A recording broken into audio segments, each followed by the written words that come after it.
Good evening, everybody, and welcome to my my video blog. I'm committing to do this at least daily to give you a sense of what the charmed life looks like. And in my last blog entry, I talked about how my broader perspective when I wake in the morning serves to me an itinerary for the day. And that's exactly what happened this morning. In fact, I'm going to share my calendar in a minute and show you what happened. I usually on weekends, on days that I'm not working with clients, which is Thursday, Friday, Saturday, and Sunday, those days I usually wake up at about 7:30 in the morning. And I don't use an alarm clock, but I do have music come on at 7:30 because I love waking up to music. But this morning, my divine intelligence had a better idea because I planned to have a really full day today, and I wanted to get a run in on my calendar. But my calendar was pretty full, as I'll show you in just a second. And so my broader perspective, my divine intelligence, had me wake up at, I believe it was 6:30 this morning from wonderful dreams.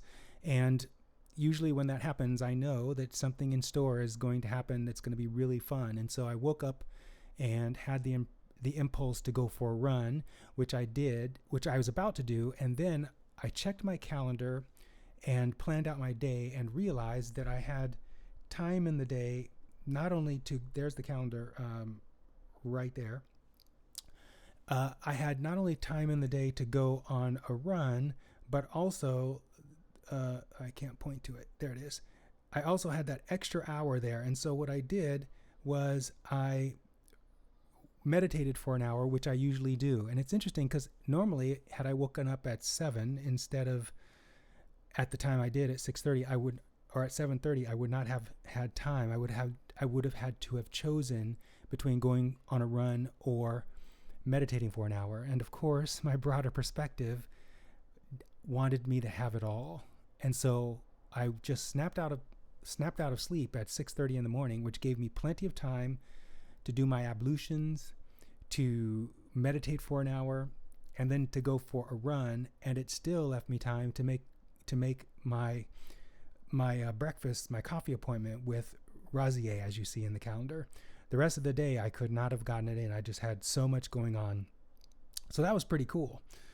The other thing that happened today was really special, and it's going to take a little bit to describe. It was the perfect demonstration of the combination of vibration in each and every one of us that creates the reality we experience. So I had met Razier at the coffee shop, as you saw on my calendar, and we had a wonderful conversation. Razier is very spiritual also, and she's also an artist, which doubles down on her spirituality.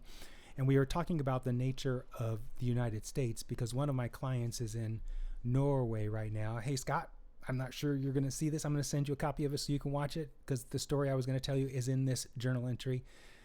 Scott right now is in Norway, and he's having a wonderful time in that country. But we were talking, Razier and I were talking about how beautiful it is in Norway, and how my client Scott, who is a capitalist, said he would love to live in Norway, but he couldn't because he's a capitalist.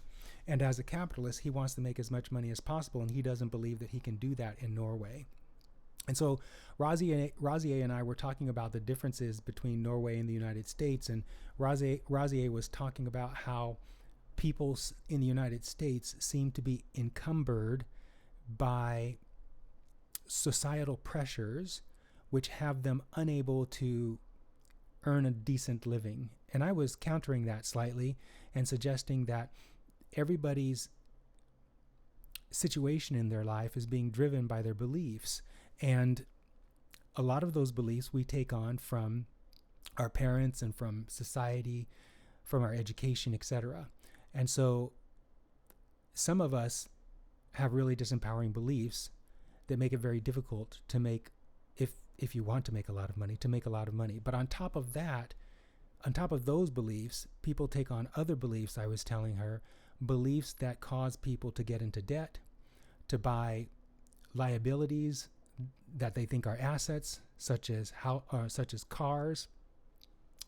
Even a house is a liability. It's not really an asset. It's a liability. But cars are even more so. And then we're also socialized. Socialized means take on beliefs from society to believe that we have to wear a certain kind of clothing, or we have to have a certain kind of job, or it's a good idea to have credit card debt so that you can buy things that you want to buy without having to save up for it and thereby get into credit card debt. And I was explaining to Razier how it's these combinations of beliefs, the belief here in the United States that you can be, do, or have anything that you want, combined with the disempowering belief that debt is good, and spending beyond your means is good. And those combination of ideas, those combination of beliefs is what creates the reality for a lot of Americans who are having to work really long hours in order to make just enough money to get by. And I explained to her that my situation, as a contrary example, shows how if you're not immersed in those beliefs, you can do very well with very little. My income right now from my clients it's about $39,000, $38,000 or $39,000, depending on the month. That's $38,000 or $39,000 a year.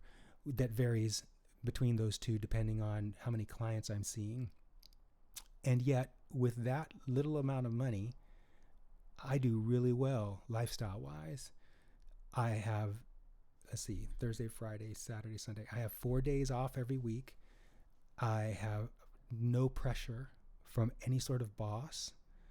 I pretty much call my hours.